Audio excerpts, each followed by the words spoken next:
dia! Bom dia! Muito bom dia para você, que bom que você chegou aqui para assistir esse vídeo, para aprender um pouco mais sobre Deus, para cantar junto com a gente.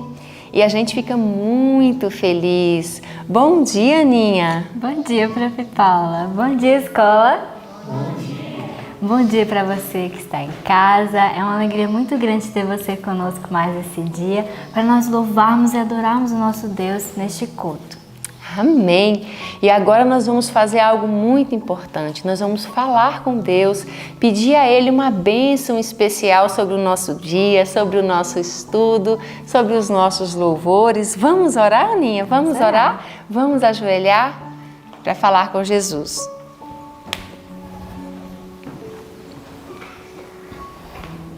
Querido Deus e amado Pai, nós te louvamos por mais um dia de vida que o Senhor nos concede, Pai, pela oportunidade de encher a nossa cabeça com coisas do céu, com coisas boas, com coisas que vai transformar o nosso coração. Senhor, nós sabemos que fomos criados para estar contigo, então abençoa todos nós que possamos estar ligados a Ti nesse dia e aprender do nosso Salvador, como tem sido bom aprender sobre a vida de Jesus. Fica conosco, nos abençoa, aceita nossos louvores, em nome de Jesus. Amém. Amém.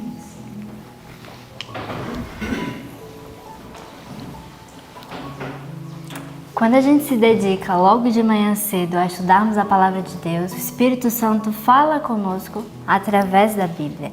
E o Espírito de Deus, ele traz a voz de Jesus para os nossos corações. E agora, neste momento, nós vamos louvar ao Senhor com o hino 152, a voz de Jesus.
Amém, que lindo, né? Lindo.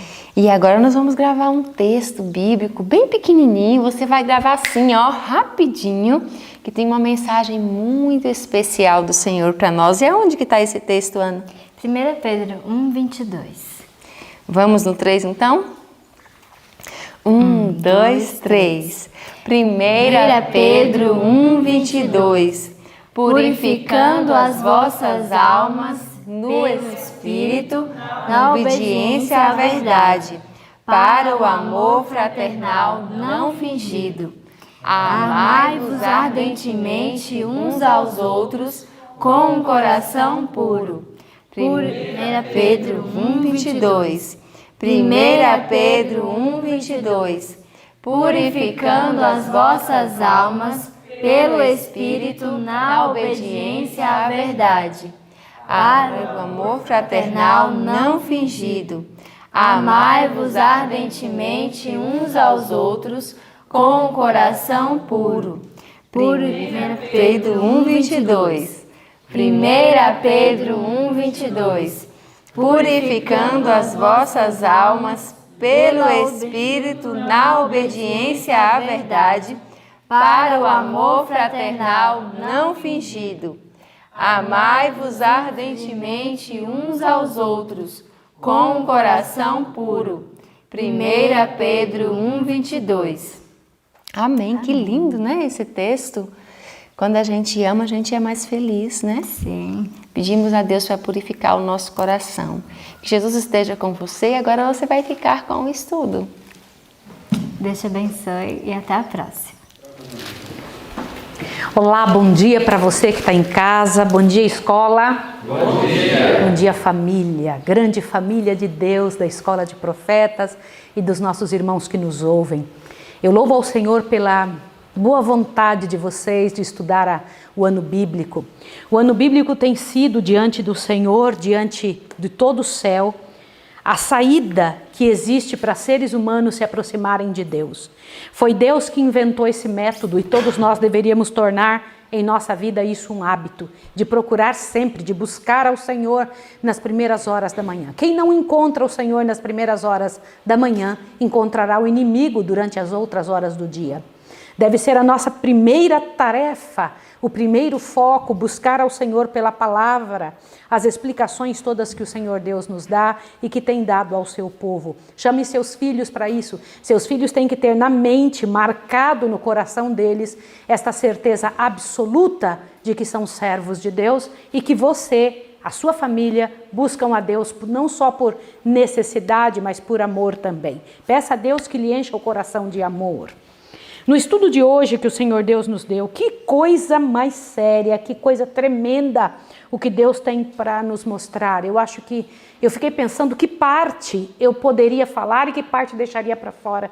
São estudos tão sérios que eu sei que o tempo acaba não abarcando condição suficiente para a gente poder falar todas as coisas, mas vamos tentar trazer isso diante do seu coração. Leia 1, 2, 3 vezes o capítulo de hoje de Jeremias, por favor, 19 a 21, e também do capítulo 26, Cafarnaum, porque você precisa saber e entender sobre isso. Deixa eu comentar um detalhe com você, para que você compreenda a seriedade do que é que vamos falar. Vamos só dar uma relembradinha antes de tudo, para que você se lembre em que foco estamos. Você se lembra do encontro de Jesus? Está lembrado com a samaritana no poço de Jacó? Quais foram os acontecimentos após isso?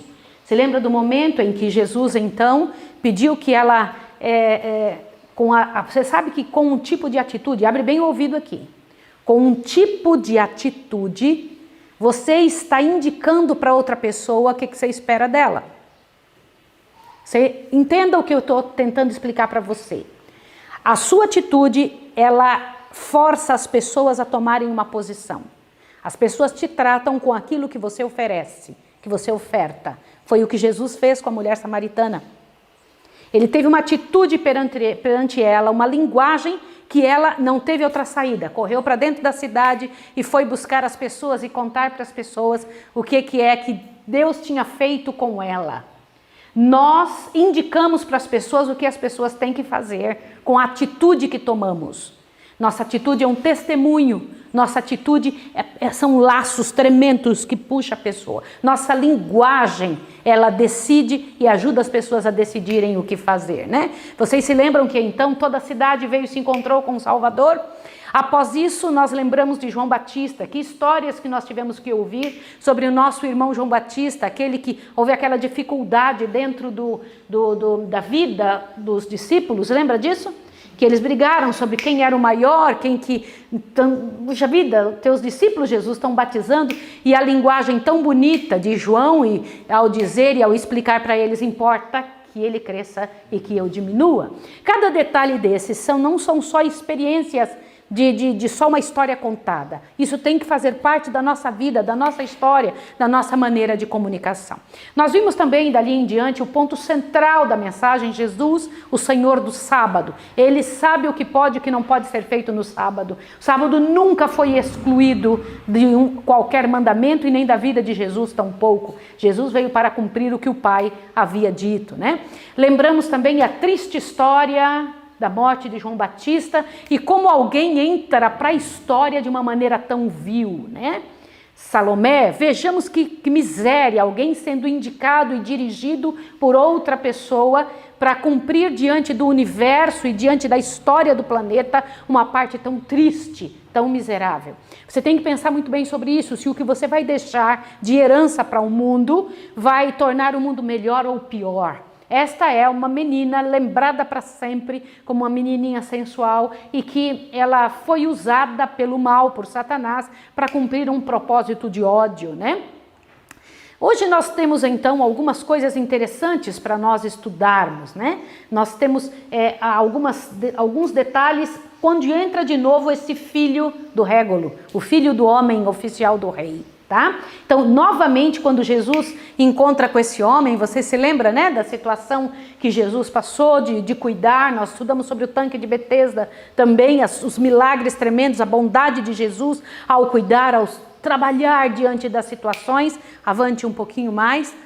Onde Jesus pega e diz com toda certeza e com todo carinho, o reino de Deus está próximo. O capítulo 24, Jesus se levanta para ler diante de todo aquele povo e diz: o Espírito do Senhor está sobre mim. Com que autoridade, né, se fala isso? Eu me lembro que quando eu era jovenzinha, estava estudando no IAE, que hoje é o NASP 1, e eu me lembro que um pregador foi à frente, havia um silêncio tremendo, né? Que se uma agulha caísse dentro daquele local onde ele estava pregando, as pessoas iam ouvir a agulha caindo de tanto silêncio que havia ali. Os jovens, os alunos estavam todos quietinhos e eu fiquei olhando o que aconteceu.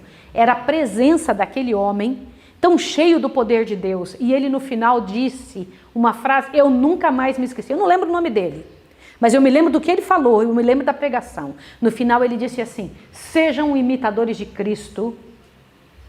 Ele usou a linguagem de Paulo, como eu sou imitador de Cristo. E quando ele falou isso e desceu do púlpito, gente, aquilo nos assustou de uma tal maneira. Falei, que força que esse homem tem, que coragem de dizer isso, né? Mas vocês sabem que a presença de alguém, o posicionamento de alguém diante do céu, ao ler uma passagem da Bíblia, tem muito a ver com o encontro dela com o céu. Quando ela se encontra com o céu, quando ela se desenvolve com o céu, a linguagem que ela usa, o pronunciamento das coisas mais simples do mundo podem fazer uma diferença tremenda diante de todo o público que está ouvindo, né? Agora você se lembra o que aconteceu? Satanás ficou muito bravo, né? Quando Jesus então se posiciona claramente, e aí as pessoas tentaram levar ele para o pináculo do templo, jogar num local alto, o pináculo do templo, não, lá numa encosta, num precipício, jogar Jesus lá. Que situação, gente, imaginem a cena. Diz que milhares de demônios estavam envolvendo aquelas pessoas e os anjos do Senhor ocultaram Jesus da vista e levaram Jesus para outro lugar. Gente, vocês conseguem imaginar como pode ter sido isso? Que momento tremendo, né? Lembram-se da pesca maravilhosa? Estão lembrados disso? Quando Jesus então disse, né, usou o barco de Pedro como púlpito, e dali daquele lugar, um momento especial, glorioso de Jesus, ele, nós não pescamos nada, Senhor, mas a tua ordem eu farei este trabalho. A tua ordem, quando o Senhor disser. Às vezes as coisas podem não ter nenhuma chance de dar certo. Agora, se Deus disser que vai dar, não se arrisque a conjecturar. Faça do jeito de Deus, viu? E o barco quase foi a pique de tanta bênção. É assim que vai ser na sua vida.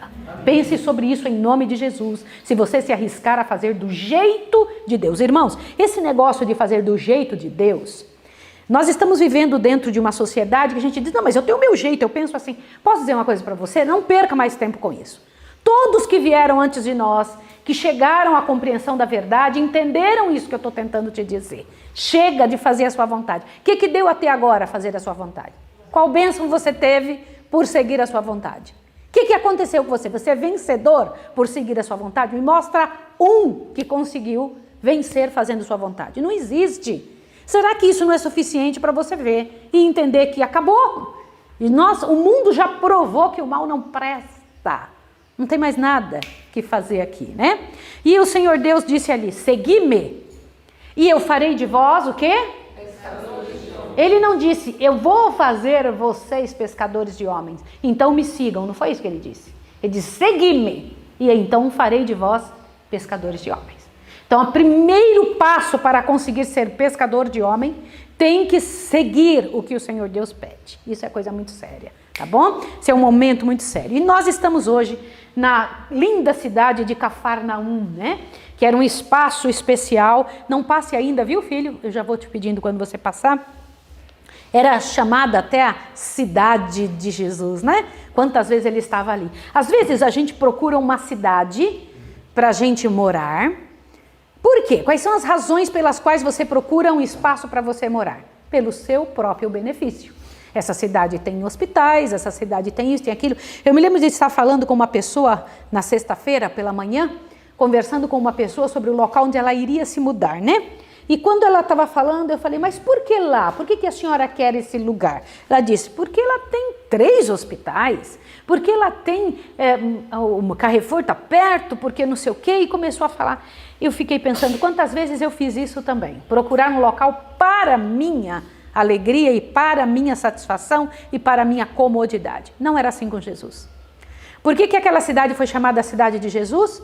Porque ela era uma via de acesso para muitos outros lugares, onde pessoas vinham e iam. E a única razão de Jesus era, eu posso fazer deste lugar um meio do evangelho chegar a muitos lugares. A razão de Jesus era a salvação, ainda que tivesse que escolher onde ele mais pregaria. Mas eu não posso falar desse assunto sem comentar Jeremias 19, onde o Senhor Deus dá uma orientação para Jeremias. Que orientação ele dá? Vamos lá, eu quero que vocês me digam. Pegar o quê? Uma botija e fazer o que com ela? Levar diante dos anciãos e sacerdotes. Eu quero comentar uma coisa com você agora. Irmãos, toda vida tem seu tempo de início, vivência, decisão e morte.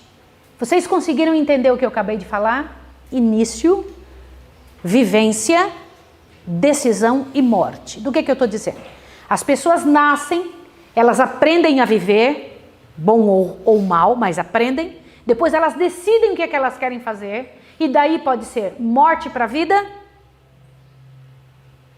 morte com Satanás ou morte com Jesus. Das duas formas você tem que morrer. Ou você morre com Satanás, que é a morte eterna, ou morre para o eu, que é como a gente vive, e ganha a vida eterna. Todas as vidas tiveram este tempo para escolher. Adão teve isso? Sim ou não? Sim. Abraão teve isso? Sim. Noé teve? Moisés teve? O povo de Israel teve que escolher? Todo mundo tem o tempo que nasce, o tempo que vive, o tempo que decide e o tempo que morre. Saiba disso. Você que está me ouvindo também tem. E nesta passagem, destas decisões, passagem de uma parte para outra, você pode encontrar o Senhor Deus ou Satanás. Eu quero te dizer que pessoas podem ficar endemoniadas sem espumar no chão. Sim ou não? Sim. Era o caso do povo de Israel? Sim. Sim. Era o caso de nossos antepassados. E eu fico muito impressionada quando o Senhor Deus disse claramente, pegue a botija, meu filho, vai na frente deles E vai lá, meu filho, quebra a botija na frente deles. Em Jeremias 19, verso 10, disse: olha lá, para os homens que estiverem na frente contigo, quebra. Você está pensando que eu vou quebrar? Não vou quebrar, tá bom? Mas foi o que o Senhor Deus pediu para o profeta ir lá e fazer isso, para mostrar o quanto eles estavam quebrados, destruídos em vários pedaços. Irmãos, é assim que fica uma pessoa nunca mais inteira, a não ser que Deus coloque a mão sobre ela, quando ela se entrega a qualquer poder do mal. É assim que acontece. Infelizmente, essa é a situação. O Senhor Deus diz claramente: olha, eu coloco na sua frente, na frente de vocês, a vida ou o caminho da morte. Para todas as pessoas tem isso. Em Jeremias 21:8, o Senhor Deus diz o que já estava em Jeremias, em Deuteronômio 30:15. O Senhor Deus diz claramente: eu coloco na frente de vocês a vida ou a morte. Não existe meio termo. Esqueça a ideia que existe um caminho do meio. Não existe. Ou você está de um lado ou está do outro. Não tem uma oportunidade de dizer assim, é mais ou menos. Não existe mais ou menos. Ontem o pastor Pablo, ao falar e explicar o que nós vimos no capítulo 25, ele disse com clareza: você pode pôr 99,99999% salvo, é igual a 100% perdido. Não adianta, que Deus não vai conjecturar, Deus não vai se envolver com você com nenhuma gota de acordo com o mal. Não existe isso. E o povo de Israel demorou muito para entender isso, demorou demais a compreender esse tipo de situação e por isso sofreu tanto. Não adianta, gente, qualquer pessoa que se entrega a Satanás se tornará escravo dele. E Satanás não é amigo de ninguém, ele nem não mata os anjos dele, porque ele precisa destes anjos maus. Senão ele matava também. Ele odeia qualquer um. E ele odeia você. Se ele puder tirar o que você tem, que ele não tem mais, ele faz isso. Ele tenta tirar de você felicidade. Algumas pessoas vivem numa errância. Sai de uma, entra noutra miséria. Sai de uma miséria, entra noutra miséria. Porque Satanás, ele é especialista em dar uma ajustada na cara do pecado. E sempre dizendo: não é bem assim. Isso não é tão assim. A tática de Satanás e o grande problema de nossa fé, abre o seu ouvido, de nós membros, é dizer: um pouquinho curto não tem problema. Um pouquinho de cafeína não tem problema.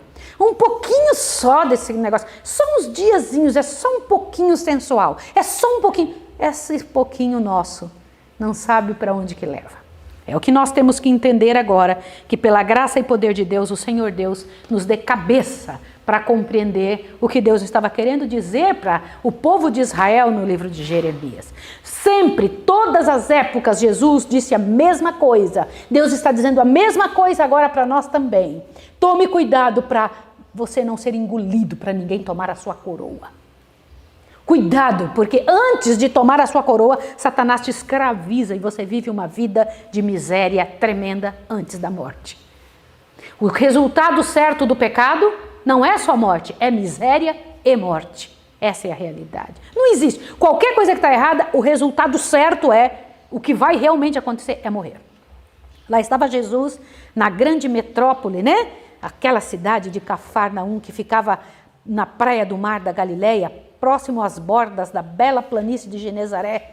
Olha que coisa linda, diz que era regado por muita comidinha boa, tinha grandes árvores, um lugar fabuloso, que lugar bonito. E lá naquela cidade, o filho do nobre que tinha sido curado, estava ali, não era isso mesmo? E ele então, imagina quantas pessoas sabiam na cidade a respeito do que Jesus fazia, e uma multidão veio aonde Jesus estava, embora, vocês sabem, embora o Sinédrio não estava contente que Jesus estivesse lá. Estava?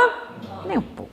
Chateados, incomodados, Jesus estava num lugar onde ele resolvia fazer o trabalho de Deus. E o incrível era que, ao Jesus trabalhar, eu gostaria que vocês vissem esses detalhes aqui, que eu queria que vocês lessem com cuidado. Como era a postura de Jesus frente ao trabalho em Cafarnaum ou em qualquer outro lugar. Mas como neste texto foi o que foi dito, olha, toda a cidade se agitou quando soube que Jesus estava chegando. Não foi isso? Que mais? Todo o céu estava palpitante de interesse. Ou imagine todo o céu palpitante de interesse. Irmãos, pare para pensar a quantidade de anjos e seres do céu que estão nos olhando agora. Nunca estamos sozinhos. Nunca. Qualquer lugar onde você estiver está sendo observado visto, analisado por seres do céu. Sabia? Isso te assusta ou isso te alegra? Vou explicar por quê. Olha para cá um minutinho para você entender o que eu preciso te falar. Nós sabemos que existem mundos não caídos. Centenas deles. Tá bom? Estes mundos não caídos, ninguém nunca pecou lá. Existe uma árvore da vida milenar. Tem alguns milênios que essa árvore está lá e nunca foi tocada por ninguém. Assim como tinha a árvore da vida aqui e a árvore da ciência do bem e do mal, lembra disso? A árvore da vida foi levada para o Senhor e a outra foi tocada, não foi isso? No céu, lá nos mundos não caídos, existe uma árvore que nunca foi tocada. Do mesmo jeito que foi pedido para Adão e Eva no início, estão nos outros mundos. Você entende isso ou não entende? Então imagine um local onde ninguém tocou em época nenhuma, em momento algum. Está lá, parada. Existe. A senhora White teve essa visão quando ela subiu para um desses mundos, ela viu em visão, né? Quando eu digo subiu é em visão, naquele mundo, e disse que ali ela encontrou pessoas lindas, altas, bonitas, cheias de vida e de saúde. Pessoas de todas as idades. O que significa isso? O que você entende por pessoas de todas as idades? Raciocina comigo. É sinal que lá eles procriam. Sim ou não? É óbvio. Como Adão e Eva tinha sido dada a eles no início a ordem de procriar, lá procriaram ou não procriaram? Sim. E existem pessoas de diferentes idades? Sim. Lá deve ter alguma mulher de 57 anos? Certamente. Sabem quem eu acho que me observa? Gente que tem a minha idade, gente que tem a mesma... Por que eles observam? Por que eu acho que eles me observam? Por que ele observa você na sua idade? Por que acha que um casal de lá fica observando vocês, que são jovens igual você? Por quê? Porque eles querem ver o contraste da nossa vida e a vida deles. E o que Deus é capaz de fazer em vidas miseráveis como as nossas. Sabia? Eles têm que ter certeza absoluta que o mal não presta. Então eles seguem a nossa vida. O livro de Hebreus diz que nós somos espetáculo para os mundos. No livro de Hebreus está escrito isso, nós somos espetáculo. O que é um espetáculo para os mundos? Nós somos o Twitter do céu. Sabia? Eles dirão, observa, cada passo. Isso te assusta ou isso te incomoda? Ali, no livro, desejado de todas as nações, diz que o céu todo estava expectante e palpitante para ver todas as ações de Jesus e o que acontecia. E qual era a ação de Jesus no meio daquelas pessoas. Aí Jesus falava com autoridade, sim ou não? Mas ele falava bravo, era isso? Que tipo de autoridade? Exousia, né? Aquela autoridade que a pessoa fala, o outro ouve. Sem precisar parafernália nenhum e sem precisar brigar. Por quê? Olha só, tornava bela a verdade, apresentando de maneira simples e positiva. E a linguagem dele era como, gente? Clara e que mais? O que é uma linguagem clara? Por que aqui vocês têm que fazer o exercício do lápis? Respondam para mim. Respondam, filhos. Para falar uma vez e ser entendido. Para falar uma vez e ser entendido. Você não pode falar e a outra pessoa dizer, como? O que é? Não entendo. O que é? Porque blá, blá, blá, blá, blá. Aí não dá, né? Tem que falar de forma clara, pura, simples, não precisa rebuscar nada. É falar a coisa como ela é, isso é muito importante. O que mais? Ele era mais fervoroso do que veemente. A linguagem dele era veemente, mas ele era mais o quê? Fervoroso, isso chamava atenção. O que mais? Suas mensagens variavam a fim de ajustar-se ao auditório. Queridos, aqui uma grande lição para vocês pregadores, para nós que pregamos. Olhar e ver, para esta gente, que tipo de linguagem eu uso. Quando ele chegava na frente das mulheres, que estavam acostumadas a fazer pão, ele dizia, o reino do meu pai é igual uma mulher que pega 3 medidas de farinha, uma de fermento. Quando ele chegava na frente de um viticultor, um homem que trabalhava, um homem do campo, o reino do meu pai é igual odres velhos e odres novos, porque era a linguagem que aquele povo entendia. Você consegue entender? O reino de Deus ele apresentava de acordo com a necessidade da pessoa. E uma coisa incrível, Jesus analisava o rosto das pessoas que ele estava falando, para ver se no rosto delas, elas estavam entendendo ou não. Aprenderam como é que tem que fazer? Quando chegar na frente para poder pregar, você tem que pregar com estas características celestiais e observando quem são as pessoas, observando quem é que está ali trabalhando com você, quem é que está ajustando a vida, quem é que está ouvindo e entendendo a sua mensagem. Compreendeu isso? Isso é importante demais. Como é que a pessoa está se sentindo? Eu daqui estou vendo o rostinho de vocês para ver se está entrando na cabeça de vocês o que está acontecendo. Senão você tem que mudar de método. E Jesus fazia isso, analisava o rosto das pessoas. Que legal isso, não é? Avante, o que mais? Olha, Cristo nunca lisonjeava os homens. Oh, beleza, que coisa boa, né? Porque os homens não têm nada de bom mesmo. Alguma coisa correta que eles faziam, Jesus estava elogiando, era o céu nas coisas que as pessoas faziam, né? Olha, iletrados e cultos se maravilhavam. Por quê? Porque ele não tinha uma mensagem só para um grupo. Iletrados e cultos se maravilhavam. E ele trazia paz, né? Como de uma noite estrelada, a atmosfera dele era de paz. Tinha espírito suave e simpatia. E isso refletia-se em cada olhar e em cada palavra. Olha que coisa linda. Jesus observava a linguagem do rosto de seus ouvintes. A linguagem do quê? Isso aqui não são palavras minhas. Então o rosto tem uma linguagem? Sim ou não? Tem. O rosto tem uma linguagem. Pode acreditar. Nós vimos isso já na 4ª página da Bíblia, quando a gente ouve o Senhor Deus dizer assim para Caim: por que descaiu o teu semblante? Na semblante de Caim estava marcado o seu pecado, e não é diferente conosco. Irmãos, é claro, olha, nesse tempo, nós estamos aí vivos e trabalhando com gente há tantos anos, e durante esse tempo que estamos trabalhando com pessoas, a gente, pela graça e poder de Deus, tem tido a chance de observar o olhar, né? O rosto, a maneira. A gente expressa o que sente no rosto, não tem outro jeito, tá? E Jesus era macio como veludo e firme como um aço. Que tremendo, né? Era assim que ele era. Ele era firme como um aço em questão de princípios. E isso maravilhava as pessoas, né? Ali os judeus tinham uma briga tremenda, ele não tinha nada a ver com as brigas sobre religião. Ele fazia o trabalho que Deus tinha mandado. Vocês estão percebendo o que é? Vocês não têm que entrar na internet e ficar brigando com um e com o outro. Jesus não entrava em discussões, ele fazia o que sabia que era certo. Vocês entenderam isso? E ponto final. Ó. Jesus nada tinha a ver com as várias dissensões existentes entre os judeus. É um parágrafo, né? Que tem aí. Outra coisa, né? Jesus, quando falava com autoridade, Jesus, quando agia, ele tinha mensagens de misericórdias, né? Ele usava ilustrações simples. Cristo nunca lisonjeava os homens, nunca, nunca, nunca, nunca, nunca. Era um momento especial da vida de Jesus, né? Até que no meio da congregação apareceu o quê?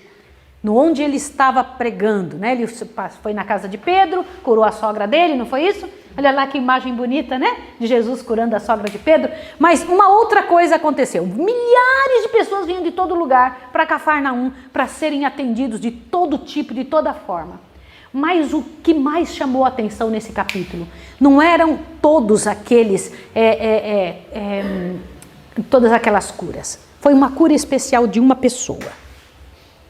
Um endemoniado entrou no local onde Jesus estava e com um grito horrível no meio de todo o povo, ele anunciou a sua situação. Quem tinha levado esse endemoniado lá? Satanás levou. Para quê?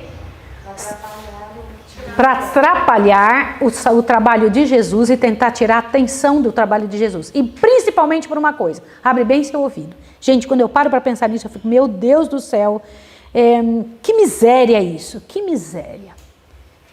A razão era tentar atrapalhar Jesus, mas a razão também era, eu vou vencer Jesus ali, porque se Jesus não conseguir livrar ele, eu estou lançando uma semente, era o que Satanás pensava, tremenda de incredulidade entre as pessoas.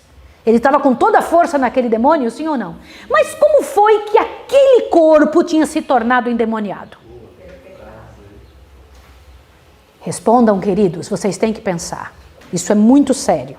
Gente, quando eu paro para pensar que aquele homem que a Bíblia chama de louco era também um endemoniado. Eu queria que todos os psicólogos que estão me ouvindo que você souber que existe algum psicólogo que leia sobre isso. Na linguagem de Deus diz, um louco precipitou-se dentre o povo para a frente, exclamando, que temos nós contigo, Jesus Nazareno? Viesse destruir-nos? Bem sei que és o Santo de Deus. Espera aí, essa loucura, Deus disse que era um demônio que estava nele. Sim ou não? Sim ou não? Sim. O que isso leva vocês a pensarem? Eu estou certa e convencida de que muitas doenças emocionais que o mundo chama de loucura, ou síndromes, ou mesmo um encosto de algum tipo de angústia, eu peguei uma depressão, eu peguei uma ansiedade, eu peguei essa... Não. A maior parte do que vemos hoje é endemoniamento. Satanás toma conta das vidas por causa de algo que a pessoa permitiu, alguma abertura que a pessoa deu. Este homem que chegou na frente de Jesus, que tinha um desejo lá no fundo de mudança, e Deus leu o clamor silencioso desse coração, o que ele tinha feito para Satanás entrar na vida dele? Vamos embora, pensa. Como? Se entregar aos prazeres da vida. Tenha se entregado aos prazeres do mundo. Para ele tomar essa posição, ele sabia que estava errado, sim ou não? Mas tomou uma decisão. Olha que coisa tremenda. Disse que este homem, olha só, havia trazido ruína para seu vigor varonil. O que vocês entendem sobre esta frase? Por 2 vezes, dentro deste capítulo, é dito que ele tinha perdido a varonilidade. O que é isso? Respondam. Desde jovem ele já tinha decidido pecar. Ele tinha se entregue a todo que tipo de devassidão. O que mais? Os pecados que ele se envolveu tiram dele a masculinidade dele. Exatamente. Os pecados que ele tinha se envolvido tinha mexido com a varonilidade, a masculinidade dele. Que tipo de pecado ele tinha? Respondam, meus irmãos. Aonde ele tinha entrado? Que tipo de miséria ele tinha entrado? Posso comentar uma coisa com você? Olhe bem. Diz que não foi todos os pecados de uma vez. Foi devagarinho, uma coisa após outra, que foi tornando ele um endemoniado, uma presa jogada no chão, um coitado estraçalhado. Irmãos, não tem outra saída. Ou você segue o que Deus pede, ou você será massificado por esta geração miserável e desgraçada. Pais que estão me ouvindo, você tem dado um celular na mão dos seus filhos? Seus filhos possuem um celular e você fala assim, não, mas eu confio nele, eu olho tudo que está ali. Posso dizer uma coisa a você? Eu ainda não encontrei um pai que conseguisse enxergar tudo o que o filho vê dentro da internet. Por que você acha que você é o primeiro? Eu não encontrei nenhum. Não existe um que saiba exatamente aonde é que o filho está entrando na internet. A internet hoje é um campo minado de todos os tipos de misérias, para ir arrancando perna, para ir arrancando juízo, para ir arrancando virgindade, para ir arrancando pureza, todo tipo de desgraça. A pessoa fica toda aleijada no final de um tipo de situação. E não adianta você dizer que isso sai com o tempo, não sai. Essas misérias ficam gravadas na mente, do que a pessoa vê, do que a pessoa entra, no que ela se alimenta. Nessa época não tinha jamais nenhum tipo de internet, né? Mas este homem aqui tinha entrado fundo nas misérias deste mundo. Eu preciso ler com você. Por favor, o parágrafo que começa, o homem que estivera possesso, olha lá, ali se achava, acharam? O homem que estivera possesso, está no parágrafo, aquele que vencera Satanás no deserto, encontraram isso? Olha lá, o homem que estivera possesso, ali se achava perante o povo admirado, feliz na liberdade de posse de si mesmo, o próprio demônio testificara o poder do Salvador. Agora veja, o homem louvou a Deus por seu livramento, os olhos que havia pouco tanto tinham chispado sob a chama da loucura, brilhavam agora de inteligência e inundavam-se de lágrimas de gratidão. O povo estava de modo de espanto. Assim que recobraram a fala, exclamavam uns para os outros, que palavra é esta? Que nova doutrina é esta? Pois com que autoridade ordena os espíritos imundos e eles lhe obedecem? Agora vamos ver a causa oculta do motivo pelo qual essa pessoa estava assim. Irmãos, a maior parte das desgraças que nos acontecem são as coisas ocultas que fazemos. Quando você está fazendo algo que ninguém pode saber, é porque é errado. Como assim, Maísa? Eu vou dizer uma coisa para você. Quando um homem e uma mulher se casam, e eles têm sua privacidade num quarto, junto um homem e uma mulher, as pessoas nem invadem porque elas sabem que é natural e normal. É o que se espera de quem casou.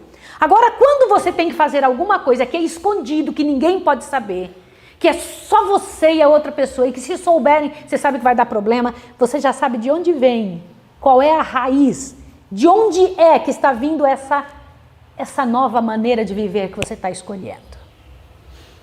O que é certo não precisa ficar escondido. Consegue entender a seriedade disso? Comece a colocar suas antenas a funcionar. Se você foi direcionado pelo diabo para esconder, não, ninguém vai saber, esqueça, não existe o que vai ficar escondido. A palavra de Deus diz que não há nada que esteja escondido, que não será revelado. Não há nada que não vai vir claramente à tona. Isso é que é duro. Toda vez que a gente pega, a gente tem que correr para Deus e pedir logo perdão para o Senhor Deus tomar conta daquilo. Dizer, agora ninguém vai saber disso porque você está me pedindo perdão e eu estou apagando esse pecado.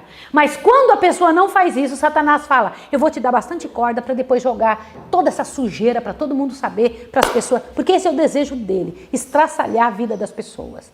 E este jovem entrou nisso, quer ver, ó? A causa oculta da aflição que tornara esse homem um terrível espetáculo a seus amigos e um fardo para si mesmo, achava-se em sua própria vida. Olha que miséria, pessoas que são fardo para si e para o mundo.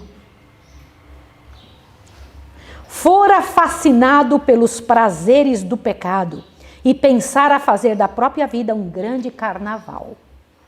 Não sonhava em se tornar um terror para o mundo e uma vergonha para a família. Ele falava, não, isso não vai acontecer. Não, imagina, eu não vou ser um problema para a minha família. Eu não vou ser um espetáculo dantesco para o mundo. Se eu fizer isso, imagina que isso não vai acontecer. Agora, olha, julgou poder gastar o tempo em extravagâncias inocentes. Uma vez no declive, o que é declive? Uma vez no declive, porém, resvalou rapidamente. Eu quero que vocês vejam a palavra que vai ser usada aqui agora. A intemperância e a frivolidade perverteram-lhe os nobres atributos da natureza e Satanás tomou sobre ele inteiro domínio. Olhe para cá. Frivolidade. Vocês têm que estudar sobre isso. O que é frivolidade? Intemperância, você sabe. O que coloca pela boca. E a frivolidade é o que coloca pelos olhos, pelos ouvidos. São as sensações do que você recebe. Coisas frívolas. Que estão num nível muito baixo, que estão lá no nível escalão formiga. Assim, e as pessoas escolhem isso para a sua vida. Demasiado tarde veio o remorso, porque um dos desejos do diabo é este. Sabe qual? Eu vou fazer você cair, mas eu só vou deixar você perceber o que você fez depois que não tiver praticamente chance nenhuma humana de você voltar. Agora o pior, se assuste. Eu vou fazer você entrar num remorso e numa desgraça tão grande, porque o desejo de Satanás não é só fazer a pessoa cair no pecado, é fazer ela se sentir pior das criaturas que existe pelo que fez. Olhe bem. Gente, quando você lê essa parte aqui, vai entender uma palavra. Eu vivo dizendo que tem algo muito sério que Satanás faz para a humanidade não tem percebido. O quê? Leia aqui, ó. Demasiado tarde veio o remorso, quando quis sacrificar fortuna e prazer para readquirir a perdida varonilidade, tornara-se incapaz nas garras do maligno. Colocara-se no terreno do inimigo e Satanás tomara posse de todas as suas faculdades. Quantas faculdades Satanás tinha tomado posse? 2. Avante. O tentador, gente, essa é a parte principal. O tentador o seduzira com muitas, o que é que diz aí? O que significa representações encantadoras? Uma vez que o desgraçado se achava em seu poder, no entanto, tornara-se infadigável em sua crueldade e terrível em suas iradas visitações. Como assim? Você sabia que Satanás, ele cria representações encantadoras. O que são representações? Não é a realidade. Não é realidade, é ilusão. Ilusão. Ele faz você pensar que aquele negócio é maravilhoso, que é grande, que é fantástico, que é uma beleza. Representações fantasiosas, encantadoras. Ele faz você pensar. Ele não tem na mão, mas ele te leva a pensar que aquilo é verdade. que ele fez com Eva? Você vai ter um negócio fantástico. Ela nunca teve esse tal desse negócio fantástico. Ele falou isso com todo mundo. Gente, posso dizer uma coisa a vocês? Abre bem o ouvido. Roubar nunca vai tornar alguém rico e feliz. Nunca. Eu te apresento uma lista de pessoas que roubaram, depois perderam tudo. Honra, dinheiro, perderam tudo. Sair do seu casamento para adulterar nunca vai tornar você feliz. Vai só tornar outra pessoa em miséria e em desgraça, em adultério também. E você vai estraçalhar a sua vida e sua história. Porque não existe amor, não é amor que está unindo essas pessoas. É uma fantasiosa engenhoca do diabo para fazer você pensar que você está amando. Homossexualidade. Não existe, abre bem seu ouvido, nenhuma chance de funcionar. Por quê? Entre um homem e um homem não pode existir, não existe amor. Quando você, pai ou outra pessoa, ou qualquer outro canto do mundo, você ouve dizer assim, importante é estar feliz, esqueça, esta é uma representação fantasiosa do diabo. Não tem como. Deus não pode, amor não existe na gente. Amor só existe no Redentor. Amor tem uma fonte, tem um endereço de onde vem. Deus não vai dar um sentimento bonito e lindo como o amor para duas pessoas fazerem uma coisa tão terrível, um homem com um homem, uma mulher com uma mulher. Não existe isso. O que eles possuem é o amor que o diabo dá, que chama-se paixão, que destrói a pessoa fica sem ação, não consegue fazer outra coisa a não ser aquilo. Ela quer aquilo, ela perde a razão. Isso é loucura que o diabo concede. E aliás, deixa eu te dizer, um homem que ele pode fazer tudo o que ele quiser com o corpo dele, tomar hormônio para parecer uma mulher, para crescer o seio, fazer uma cirurgia, ele vai continuar sendo homem pro resto da vida. Representação encantadora. Está só representando. Uma mulher pode tomar hormônio para parecer um homem, e pode até parecer um homem, mas ela vai ser mulher pro resto da vida, não tem jeito. Sempre vai ser mulher. Não tem outra saída. Satanás engana e faz a pessoa achar que aquilo ali é aceitável, é bonito ali. Não existe como, não tem outra saída. E esse rapaz entendeu isso tarde demais, quando milhares de demônios entraram no seu coração, na sua vida, e o tornou um espetáculo dantesco, né? Agora veja, assim será com todos quantos condescendem com o mal. O que é condescender com o mal? Quer saber de uma coisa? Eu não estou tão afim de deixar isto. Você não tem liberdade de estar afim de deixar ou não. Não tem. Você tem que cair diante de Deus e dizer, meu Deus, tem misericórdia de mim e arranca de mim esses demônios todos que eu permiti entrar. Porque Satanás não deixa mesmo você ter vontade. O fascinante prazer do princípio de sua carreira termina nas trevas do desespero ou na loucura de uma mente arruinada. Ouviram isso? Desespero ou uma mente arruinada, loucura. Não é tremendo isso? Irmãos, isso aqui é muito tremendo. O mesmo espírito mau que tentara Cristo no deserto e possuía o louco de Cafarnaum, dominava os incrédulos judeus. Olha quanta gente endemoniada. Sim ou não? O mesmo demônio que estava lá, estava no endemoniado, está infelizmente em um grupo. Agora, qual é o único meio que existe de conseguir sair disso? O único meio, queridos? Irmãos, a Bíblia diz exatamente o que é. A lição de hoje ensina. Qual é o único meio de sair disso, senhores?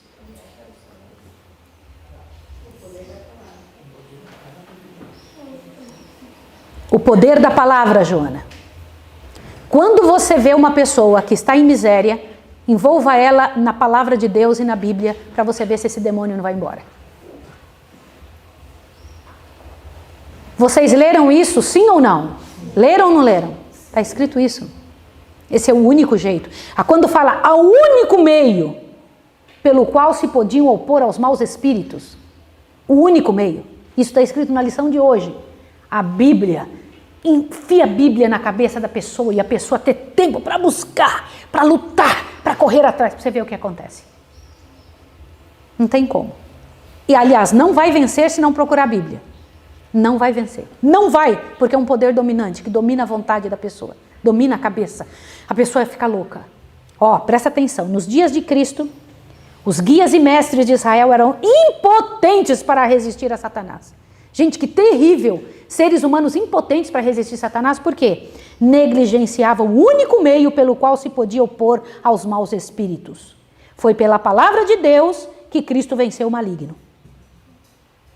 Aquele povo disputavam sobre insignificantes temas da profecia e da palavra e da Bíblia, mas não tinham o poder de Deus sobre eles.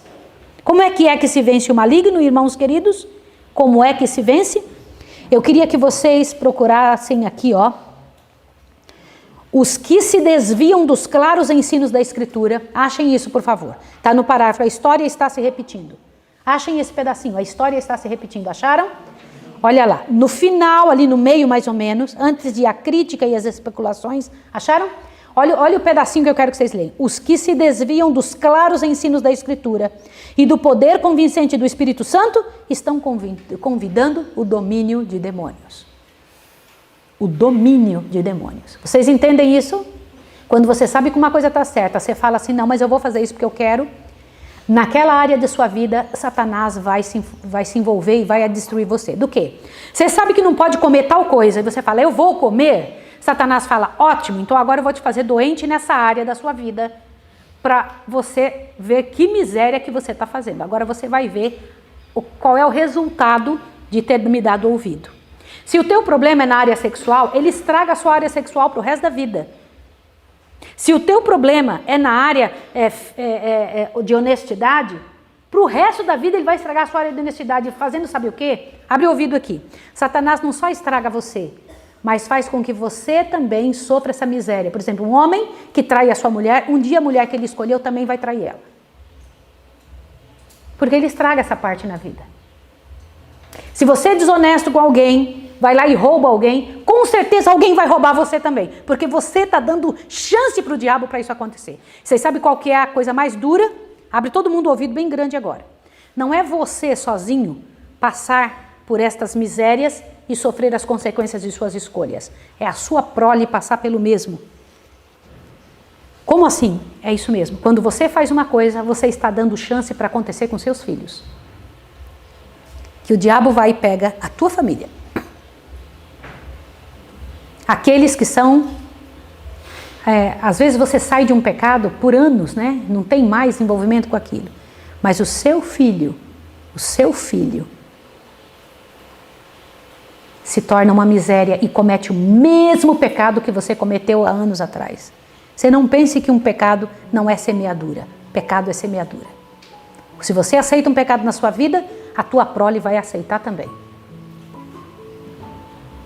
E você vai ter que cuidar dobrado agora. Ontem, quando eu estava conversando na mesa com o pastor, tomei um susto com uma coisa que o pastor falou. Vocês se lembram de um homem que pediu, orou a Deus porque ele ia morrer e Deus deu 15 anos a mais? Sim ou não? Sim. Quem era? Quem? Deixa eu falar uma coisa com vocês. Durante esses 15 anos, seria muito bom que você aceitasse quando Deus faz uma coisa para você. Deus disse que ele ia morrer, ele não quis, Senhor, me ajuda. Tudo bem, vou te dar 15 anos a mais. O que aconteceu nesses 15 anos da vida dele? Ele gerou o homem mais terrível que já teve na face da terra.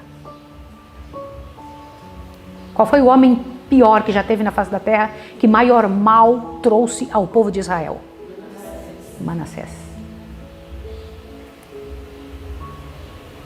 O que vocês acham disso? Que terrível, não é? Que terrível querer fazer do teu jeito. Deus fala, eu vou te conceder 15 anos, meu filho. Mas a fraqueza da vida deste homem, no final de sua história, ele deixa para o mundo uma herança do inferno. Se ele tivesse morrido, isso não teria acontecido, sim ou não? Deus sabia disso. Oi? Deus já sabia. Deus já sabia disso. Por isso que Deus estava dizendo não. Isso é muito sério. Irmãos, aqui ó, lado a lado com a pregação do Evangelho, vai lá. Presta atenção aqui, vocês têm que ouvir isso. Lado a lado com a pregação do Evangelho, acham-se a operar forças que não são, senão médios de espírito de mentira. Como é que é? Existem aí pregadores que são verdadeiros médiums. O que é um médium? Por quem Satanás fala. Sim ou não? Continua. Muito homem se intromete com elas por mera curiosidade. Cuidado com você se enfiando em coisas por curiosidade. Por quê? Mas vendo demonstrações de força sobre-humanas, é fascinado a ir sempre mais adiante, até que fica dominado por uma vontade mais forte que sua própria. Não lhe pode escapar ao misterioso poder. São derrubadas as defesas da mente. Ouviram isso? É isso que acontece. O que é um endemoniamento? A pessoa não tem mais decisão. Ela não consegue sair daquilo. Falar. Quando a pessoa chega e fala, eu não sei o que acontece comigo, não consigo sair daquilo, eu olho e já sei o que é. Perde o controle. Por quê? Satanás tomou o controle. Só tem uma chance, a pessoa voltar para Deus, cair na Bíblia, implorar. Senhor, olha a minha miséria, Senhor. Jejum e oração, senão não tem jeito. Todo homem é livre, olha bem, para escolher que poder o regerá. Louvado seja Deus que ninguém caiu tão fundo, ninguém é tão vil que não possa encontrar libertação em Cristo. O endemoniado, em lugar de uma oração, só pôde proferir as palavras de Satanás. Todavia foi ouvido o mudo apelo do coração. Nem um grito de uma pessoa em necessidade, embora deixe de ser expresso em palavras, ficará desatendido. Aleluia, queridos. Não existe caso perdido, senhores? Não. Todo caso Deus pode cuidar. Mas depende da pessoa, sim ou não? Sim. Depende. A pessoa tem que ir a Jesus. Agora te assuste. Quando Jesus, então, terminava de atender a última pessoa que ele estava trabalhando, aonde ele ia? Ele ia deitar numa banheira para ficar relaxando. Nossa, passei o dia todo atendendo gente, que atender gente é duro, viu? Saibam disso. Vocês não têm ideia, na faculdade que eu fiz, nos era dito o seguinte, vocês atendam 4 pessoas por dia. Aí a gente pensa, mas por que só 4? Porque as pessoas pensam que atendimento emocional, que atendimento de pessoas, é um negócio simples, que é só ter dom para isso. Não é. Por que só 4 pessoas podiam ser atendidas por dia? Dizer, daí em diante o risco é seu. Por que eles diziam isso? Porque as pessoas sugam sua energia de uma forma tremenda. As pessoas engolem você. Você se envolve com a dor, a atmosfera que a pessoa traz, passa para você, é um negócio de outro mundo. Agora te assuste que eu preciso mostrar uma coisa a você. Mas Jesus atendia até o último, no final do dia. E depois ele ia fazer o quê? O que ele fazia? De madrugada, quando ainda estava escuro, Jesus levantou-se, saiu de casa e foi para o lugar deserto, onde ficou o quê? Orando. Diz que ele passava as noites em oração. Nenhum de nós vai vencer de uma outra maneira. Não existe milagre sem entrega. Não existe. E isso eu fico impressionada. Olha que coisa linda. Jesus não queria elogio, não estava impressionado com qualquer coisa. Ele estava escondido em Deus. O que é isso? Escondido em Deus. O que ele queria era o Pai. Ele queria demonstrar o Pai. Tudo que vinha para ele direcionava ao Pai. Era ou não era? Meu Pai. A missão, a ação de Deus, meu Pai, que coisa linda, que coisa tremenda. Quando eu paro para pensar isso, pela graça e poder de Deus, é o que tem que acontecer conosco. Jesus escondido em nós. Sim ou não? É a única coisa que vale a pena, Rebeca. Porque nós temos a oportunidade de te buscar, Senhor, para não cair nas mãos do diabo.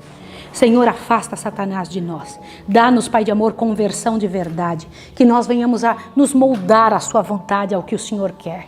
Permita, Senhor, em nome de Jesus, que nossa vida seja pura, que nossa vida seja sem qualquer miséria. Nós não queremos nos tornar presas do inimigo, escravos dele, Senhor. Em nome de Jesus, sara e cura nossa casa e nossa vida. Em nome do Senhor Jesus Cristo. Amém.